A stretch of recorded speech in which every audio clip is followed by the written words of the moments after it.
My name is Ryan Swindell, and I'll be doing my persuasive essay speech on money and politics. I'm joined with my sister, my mother, and my aunt. How do you guys feel about politics? Do you vote? Do you know someone that votes?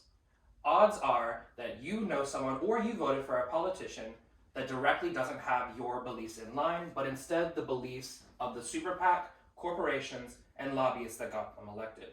In fact, most politicians, if not all, can be bought off.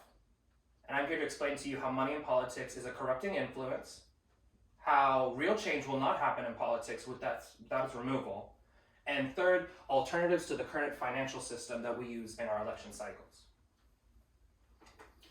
So in 2010, super PACs were allowed to be created. Super PACs are independent expenditure things that are also known as political action committees. So super PACs are the ones that are paying politicians to get elected, as they can spend unlimited amounts of money to get a politician elected and reelected and stay in power. So most politicians are essentially puppets to the super PACs, lobbyists, and corporations that got them elected in the first place, versus us who voted for them, right?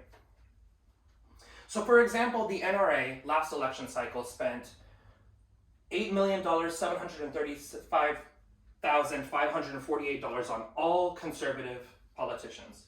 The reason for that is conservative politicians are less likely to ban assault rifles and push for gun safety legislation, which would affect the NRA's weapon sales, which is essentially their bottom line.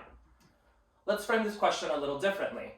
The Democratic Super PAC Progressive Turnout Project raised $10 million, $435,464 on all Democratic candidates for abortion rights, trans rights, and specifically to get Donald Trump impeached and to prevent him from getting in power again. So whether you voted to drain the swamp or for more progressive leadership, the odds are you voted for somebody that doesn't have your beliefs in line, but instead is puppeting or parroting the beliefs of the super PAC, corporations, and lobbyists that got them elected to begin with.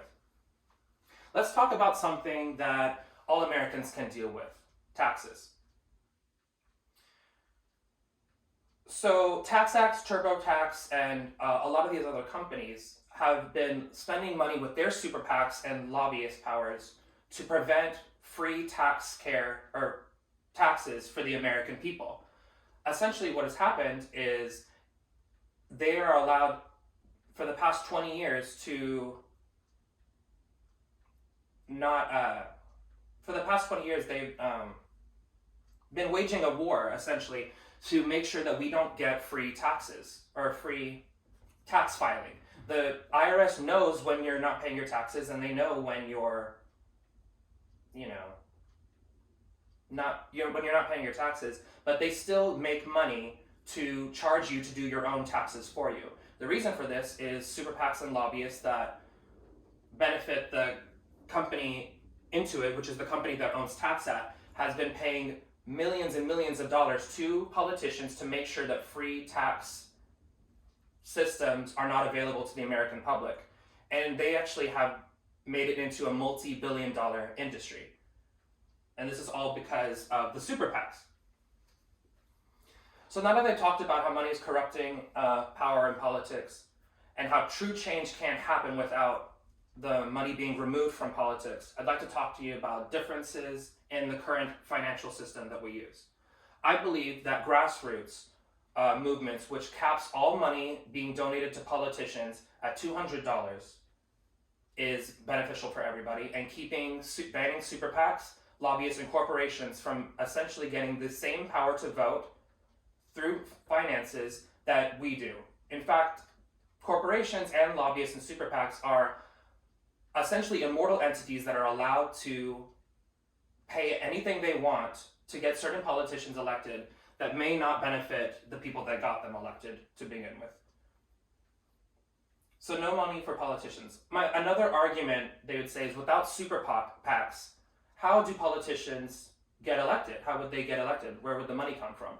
And I would argue that all politicians are already rich before they start, especially, I mean, we've never had a homeless president, or, I mean, come on.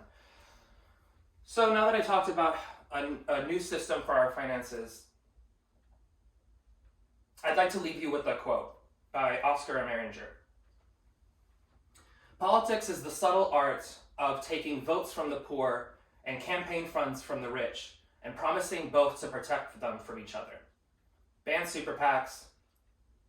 Take power back to the people. Thank you very much.